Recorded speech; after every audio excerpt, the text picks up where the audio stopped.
గ్రామాల ప్రజలు గ్రామాలు ఎప్పుడు పుట్టాయో మాకు తెలియదు, ఎప్పుడు వచ్చాయో మాకు తెలియదు, ఎవరికీ తెలియదు. ఎన్ని సంవత్సరాల కిందటో ఆ గ్రామాలు పుట్టాయి. ఆ గ్రామాల్లో ఎంతో మంది రైతులు, ఎంతో మంది ప్రజలు ఆ గ్రామాలతో బండిపేట, రామరాఘవపురం, ముమ్మడివరపాడు, శ్రీరాంపురం ఈ గ్రామాలన్నీ కూడా ఎప్పుడో పుట్టాయి. ఆ పుట్టిన గ్రామాలు పరిశ్రమల్లో కలిసిపోయే పరిస్థితుల నుంచి మళ్లీ గ్రామాలని బ్రతికించిన వ్యక్తి జగన్మోహన్ రెడ్డి గారు. ఆ గ్రామాలని ఆ గ్రామస్తులకు అప్పచెప్పింది జగన్మోహన్ రెడ్డి గారు. ఆ గ్రామ రైతుల్ని గౌరవించింది జగన్మోహన్ రెడ్డి గారు. ఆ పోరాట సమితికి అపారమైన గౌరవం ఇచ్చింది జగన్మోహన్ రెడ్డి గారు. 2019 ఎన్నికలు వచ్చినప్పుడు పిఠాపురంలో మాట ఇచ్చినట్టుగా హై లెవెల్ కమిటీ వేస్తామని చెప్పి ఆ కమిటీ వేసి కన్నబాబు గారిని చైర్మన్ గా పెట్టి రాజా గారితో అందరితో సలహాలు తీసుకుని మేమందరం కూడా కమిటీ ఎప్పుడు హాజరైతే అప్పుడు ఉండి అధికారులందరితో అక్కడుండే పారిశ్రామికవేత్తలందరూ అందరితో మాట్లాడి తిరిగి రైతులకి భూములు ఇస్తే ఒక మెమో ఇస్తే మెమోలో కూడా ఇందాక చెప్పడం జరిగింది. మెమో ఏమి ఇచ్చారు? 2021లో ఇచ్చిన జీవోని పూర్తిగా దాన్ని అమలు చేయమని. అంటే అప్పటికే జీవో ఇచ్చారు, డబ్బు లేకుండా రిజిస్ట్రేషన్ ఇచ్చారు, దగ్గర 1050 ఎకరాలు రైతులకు తిరిగి ఇచ్చేయడం జరిగింది. ఇంకా టెక్నికల్ గా ఏమన్నా ఉంటే వాటిని ప్రాసెస్ లో జరుగుతూ ఉంటాయి. ఈ మెమోకో ఏదో పెద్ద జీవో ఇచ్చినట్టుగా చేయటం అనేది చాలా హాస్యాస్పదంగా ఉంది.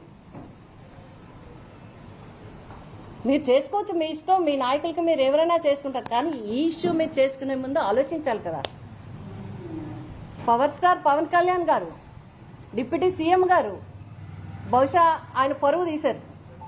ఎందుకంటే ఇప్పుడు ఆయన ఓఎస్డీ గారితోనో ఆయన ఐఏఎస్ ఆఫీసర్లతోనో ఇవన్నీ కూడా చెప్పినవి అన్ని తెప్పించుకుని ఒక పేజీలో నోటు తయారు చేసుకుంటే మీరు ఎందుకురా ఇవన్నీ చేశారని రేపు ఆయన అడగపోతే నన్ను అడగండి. ఎప్పుడూ జరిగే దానికి పాలాభిషేకం ఏంటని చెప్పి ఆయన ప్రశ్నిస్తారు తిరిగి. మళ్ళీ పెళ్లి ఎందుకు, దేనికని? ఇంకా 75% ఉద్యోగాలు ఇవ్వాలి, అయ్యిప్పించి చేయండి పాలాభిషేకం.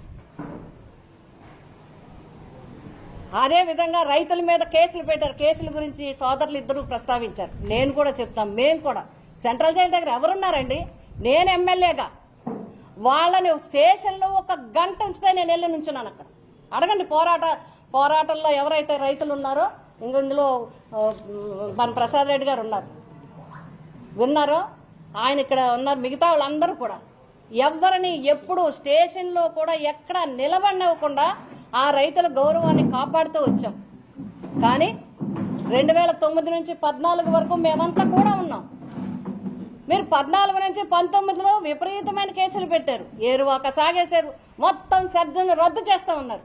ఎలా రద్దు చేస్తారు? అప్పుడు మేము ఇదే ప్రశ్నించాం. ఇన్ని జరిగిపోయి భూములన్నీ ఎక్కడో బ్యాంకుల్లో తాకట్లు పెట్టేసి ఇంత లీగల్ ప్రాసెస్ జరిగిపోయిన తర్వాత మాజీ ముఖ్యమంత్రి గారు సర్జరీ రద్దు చేస్తామని ఎలా ఇస్తారని అందరం కూడా మాట్లాడడం జరిగింది ఆ రోజు.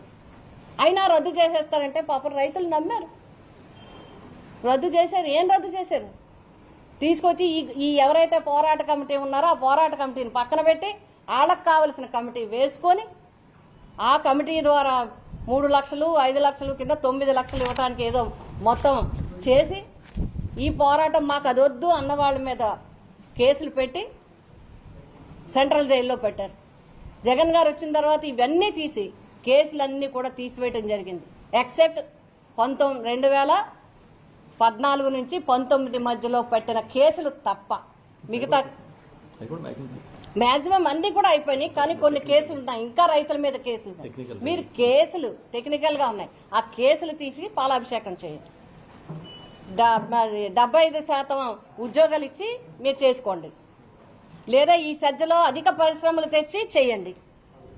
అక్కడ సజ్జలో పోరాటం చేస్తూ పొల్యూషన్ కోసం పోరాటం చేస్తున్న సమస్యను తీసి పాలాభిషేకం చేయండి. అంతేగాని ఈ క్రెడిట్ని జగన్ గారు తెచ్చిన క్రెడిట్ని మా క్రెడిట్ అని చెప్పుకొని చేయటం మాత్రం పూర్తిగా మేము ఖండిస్తున్నాం. ఈవేళ సజ్జలో ఆ 5 విలేజ్లు నిలబడ్డాయంటే, ఆ 2000 ఎకరాలు వాళ్ళకి వచ్చాయంటే కేవలం జగన్ గారి వల్లే వచ్చాయి. ఈవేళ ఇళ్లు కట్టుకుంటున్నారంటే, గృహ ప్రవేశాలు చేసుకుంటున్నారంటే మా బిడ్డ ఆనందరెడ్డి చెప్పడం జరిగింది. మా భూమి ఎందుకు కాకుండా ఉన్న భూమి ఈ రోజు మాకు తిరిగి ఎస్సీజెడ్ మాకు తిరిగి ఇవ్వటం వల్ల, జగన్ గారు ఇప్పించడం వల్ల నా భూమి ఎకరం 2 కోట్లు అయిందని చెప్పి ఆయనే చెప్పడం జరిగింది. నాకు 4 ఎకరాల భూమి ఉంది, నాకు 2 కోట్లు ఎకరం అయిందని చెప్పి వారు చెప్పడం జరిగింది. అంతేకాదు ఈ 5 కోట్లు అయిందని చెప్తున్నాడు. అంతేకాకుండా సూర్యనారాయణ గారు ఆయన కూడా చెప్పడం జరిగింది, ఈ పోరాటంలో నన్ను భూమిలోకి కనీసం వెళ్ళనివ్వలేదు, 3 సంవత్సరాలు నేను పంట పండించుకోలేదని చెప్పడం జరిగింది. కానీ జగన్ గారు వచ్చిన వెంటనే నేను 3 సంవత్సరాలు శుభ్రంగా చక్కగా పంట పండించుకున్నాను, ధైర్యంగా ఉన్నాను, నిజంగా మళ్ళీ నా భూమి నాకు ఇచ్చారని చెప్పి వారు చెప్పడం జరిగింది.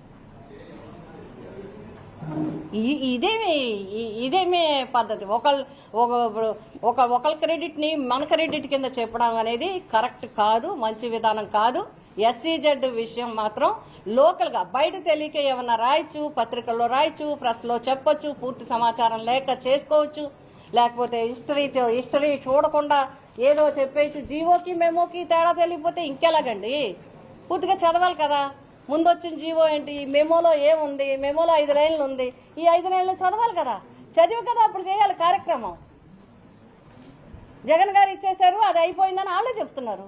ఇంక మనం చేసేదేముంది ఇందులో? ఇది కాకుండా ఏదో చేయాలని అబాసుపాలు అవటం తప్ప, అక్కడ సజ్జ పోరాట రైతుల్ని, ఆ పోరాట కమిటీ వాళ్ళని, ఇంకా పోరాటం అక్కర్లేదు, పోరాటం లేదు, కమిటీ లేదు, అయిపోయింది. జగన్ గారు పోరాటాన్ని క్లియర్ చేశారు, ఎవరు భూములు వాళ్ళకి ఇచ్చారు, వాళ్ళు చాలా హ్యాపీగా ఉన్నారు. మాకు అది సంతోషం. జగన్ గారి ఆలోచన ఏదైతే ఉందో అందరూ బాగుండాలి, రైతులు బాగుండాలి, వాళ్ళు మంచి సొంత ఇళ్లలో ఉండాలి, వాళ్ళ వ్యవసాయం వాళ్ళు చేసుకోవాలని అనుకున్నారు, ఆ విధంగా చేసుకుంటున్నారు. మళ్ళీ వాళ్ళని ఏదో రకంగా ఇబ్బంది పెట్టాలని, వాళ్ళని ఏదో రకంగా అవసరానికి వాడుకోవాలని చూడటం మాత్రం కరెక్ట్ కాదు. మేము ఎప్పుడైనా సరే సజ్జ రైతులు వెన్నంటే, సజ్జకి సంబంధించిన సజ్జ విషయంలో రాజా గారు కానీ, మేము కానీ, కన్నబాబు గారు కానీ, వాళ్ళకి ఏ సమస్య వచ్చినా మేము వెన్నంటి ఉంటాం. 75% ఉద్యోగాలు ఇవ్వాలి, అదేవిధంగా స్కిల్ డెవలప్మెంట్ సెంటర్ ఏర్పాటు చేయాలి. అక్కడ సెజ్ పోర్ట్ ఏదైతే ఉందో అది మధ్యలో ఆపేశారు, దాన్ని పూర్తి చేయాలి. అదేవిధంగా వాకలపూడి నుంచి అన్నవరం వరకు చేపట్టిన రోడ్డుని కంప్లీట్ చేయాలి, ఇన్ టైంలో కంప్లీట్ చేయాలి. ఆ సెజ్కి సంబంధించిన పొల్యూషన్ లేకుండా గ్రామాలని ఇబ్బంది పెట్టకుండా చేయాల్సిన అవసరం ఉంది.